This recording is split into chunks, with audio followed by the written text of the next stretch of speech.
Shalom,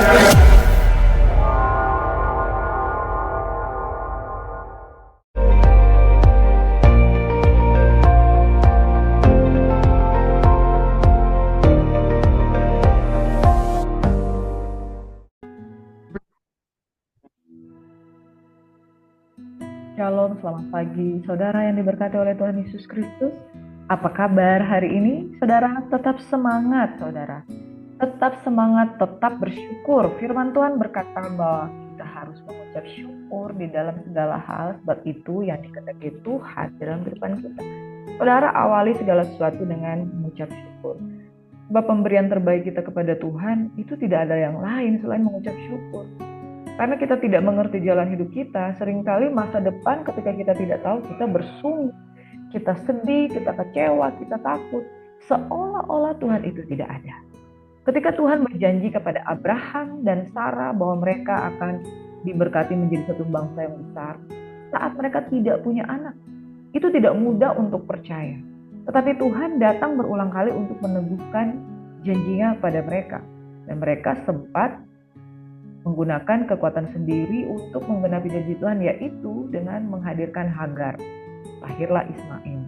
Lalu kemudian yang kedua, mereka menertawakan Tuhan ketika Tuhan berjanji.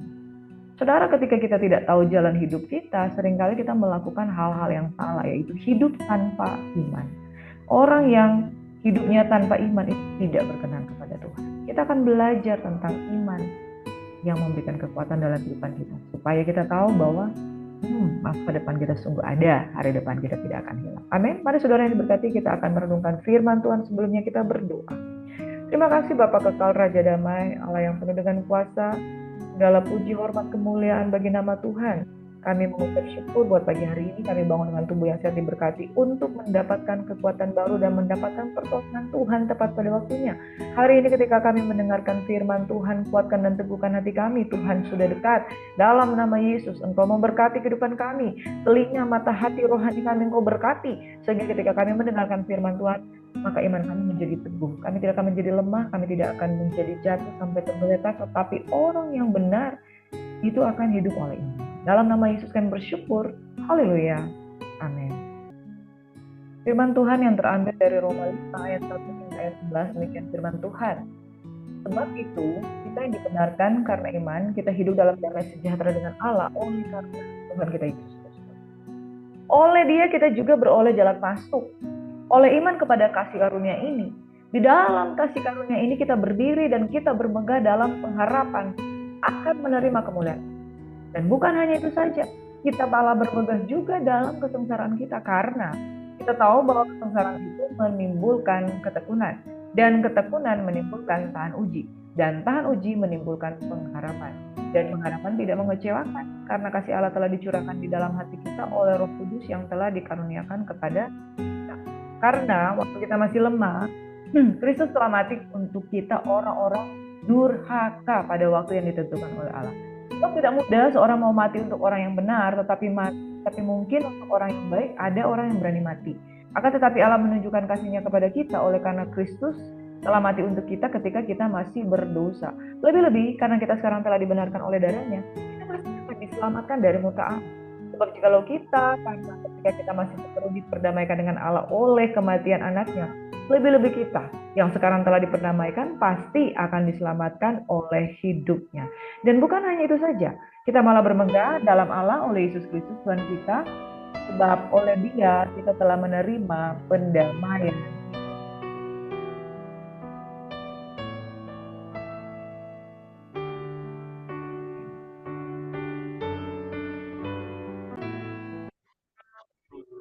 Mari kita baca mulai dari ayat yang pertama. Kita dibenarkan karena iman.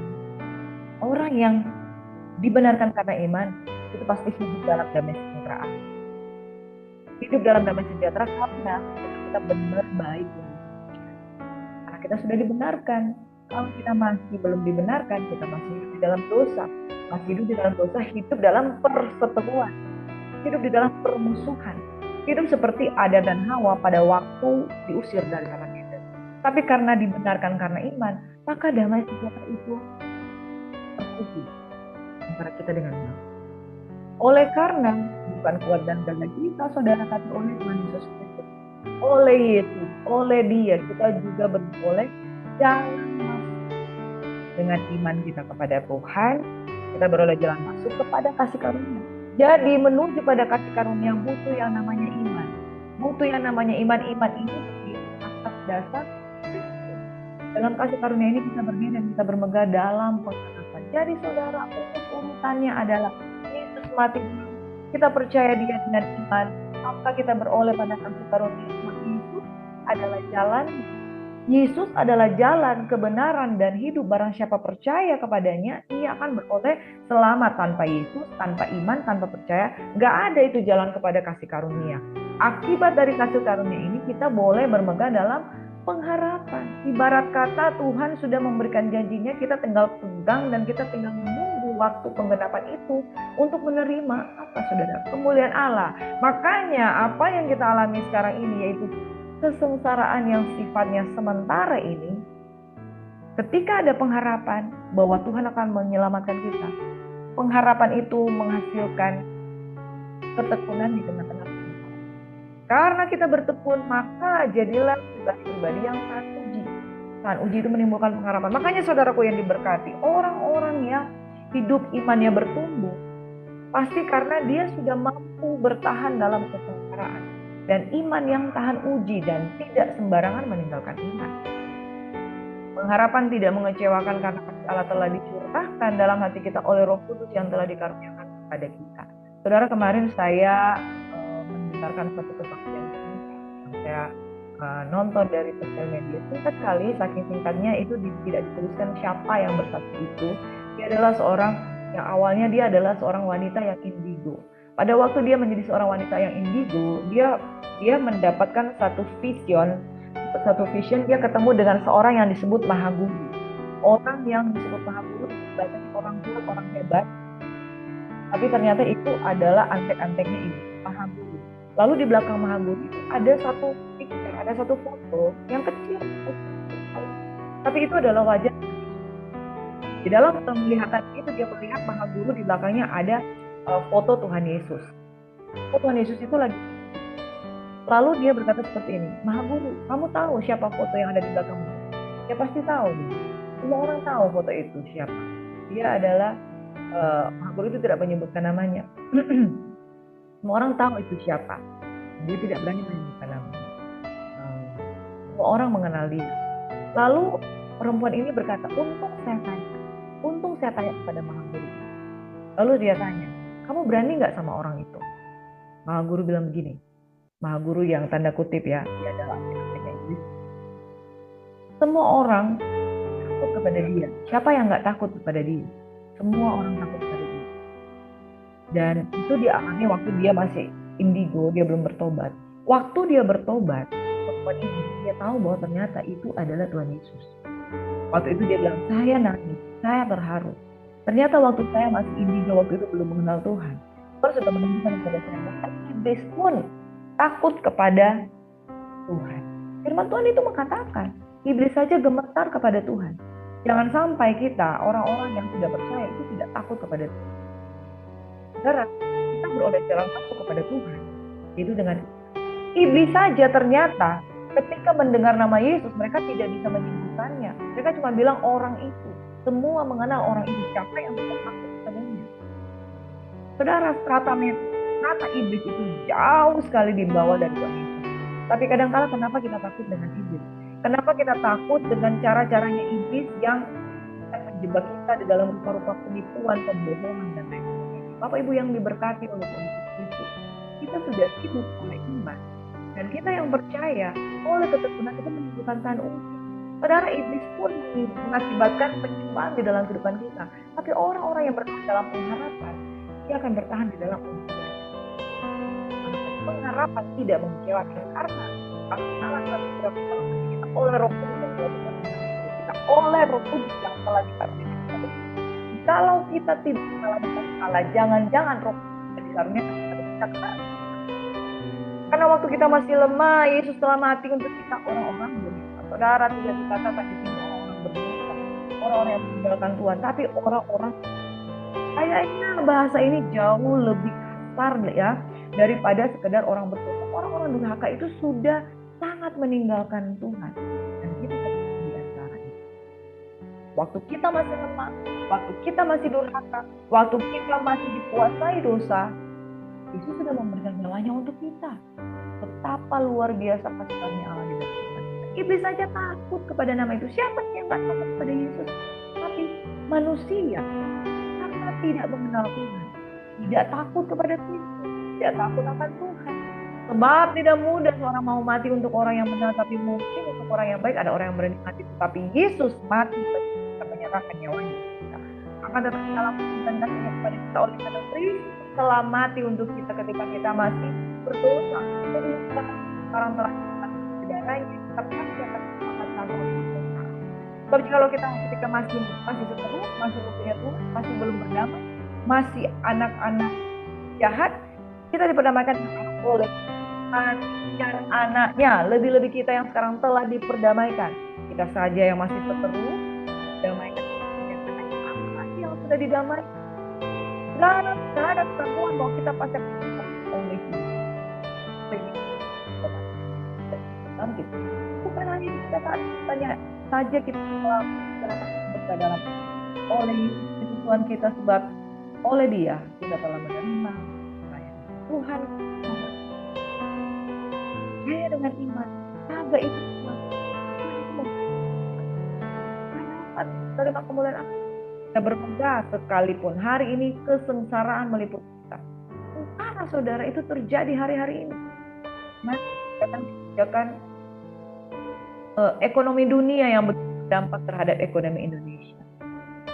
Kebijakan Indonesia yang begitu berdampak kepada masyarakat kecil. Kita lihat berita di mana-mana. Saat pemangkasan anggaran triliunan yang itu membuat banyak masyarakat, yang calon-calon ASN juga yang sudah resign itu belum diangkat kembali. Itu banyak orang-orang yang di PHK, belum mendapat pekerjaan. Itu kesengsaraan dunia begitu banyak, saudara. Tapi saudara, mari Tuhan akan menolong kita, jangan sampai kita tidak mampu.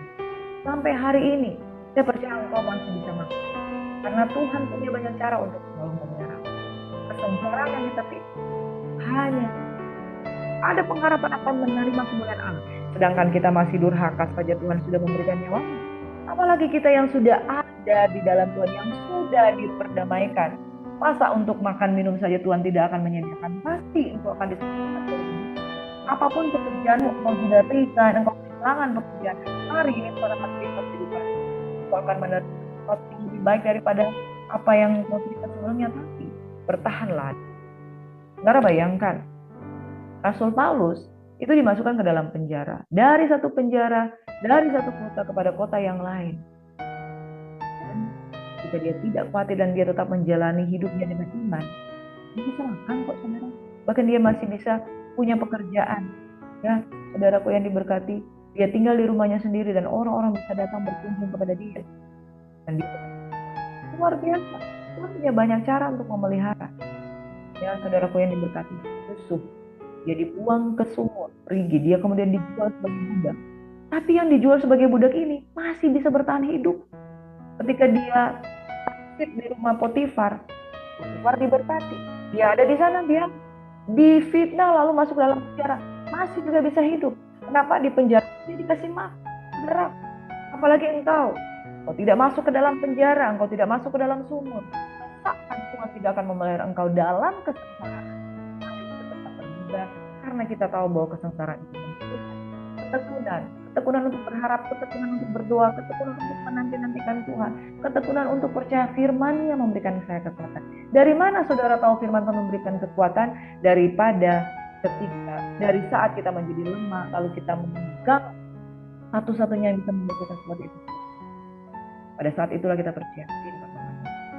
Justru di tengah kesengsaraan dan kemalangan, kita belajar untuk percaya. Kita bisa bermegah karena kita masih durhaka saja, kita sudah diperdamaikan. Apalagi setelah kita sudah diperdamaikan, pasti kita akan diselamatkan. Kalau hanya soal makan, minum, pakai, biaya hidup sebulan, bagi engkau, teman-temanku, sahabat-sahabat yang pekerjaan, mari berserah kepada Tuhan. saudara engkau yang mendapatkan pergumulan sakit penyakit malah hari-hari ini, biarlah Tuhan menolong saudara. Amin. Tuhan kiranya. Mari kita berdoa. Bapa di surga, sebelum sangkakala berbunyi Tuhan, kami akan dijemput Tuhan untuk masuk ke dalam kediaman-Mu yang mulia dan permai. Biarlah kami menanti-nantikan Tuhan dengan sabar, sabar dalam kesengsaraan. Sebab dalam kesengsaraan ada pengharapan untuk terus bertekun sehingga kita didapati tahan uji. Pengharapan akan kemuliaan bahwa kami akan diselamatkan Tuhan. Suatu saat nanti Tuhan kami akan terangkat bersama-sama awan-awan permai, dijemput sebagai saleh-saleh yang memerintah bersama sebagai Raja. Dalam nama Yesus Tuhan, Tuhan memberkati dan melindungi setiap kami. Kami sudah diselamatkan, kami sudah ditebus. Pada waktu kami masih berkata, Tuhan sudah menebuskan. Oleh sebab itu kami menyebutkan kami sepanjang hari ini kami diberkati, kami percaya Tuhan tolong, Tuhan bela, Tuhan memberikan kekuatan, Tuhan memberikan pemulihan. Tuhan kiranya memberkati dan melindungi engkau, menyinari engkau dengan wajahnya, memberikan engkau kasih karunia. Tuhan menghadapkan wajahnya kepada memberikan engkau damai sejahtera, keluar masuk diberkati oleh Tuhan. Di dalam nama Yesus kami ucap syukur. Haleluya, haleluya. Amin. Selamat beraktivitas saudaraku. Tuhan memberkati. Tetap beriman, tetap percaya, bermegahlah di dalam kesengsaraan dan hiduplah dalam iman. Tetap tahan uji. Shalom and God bless you.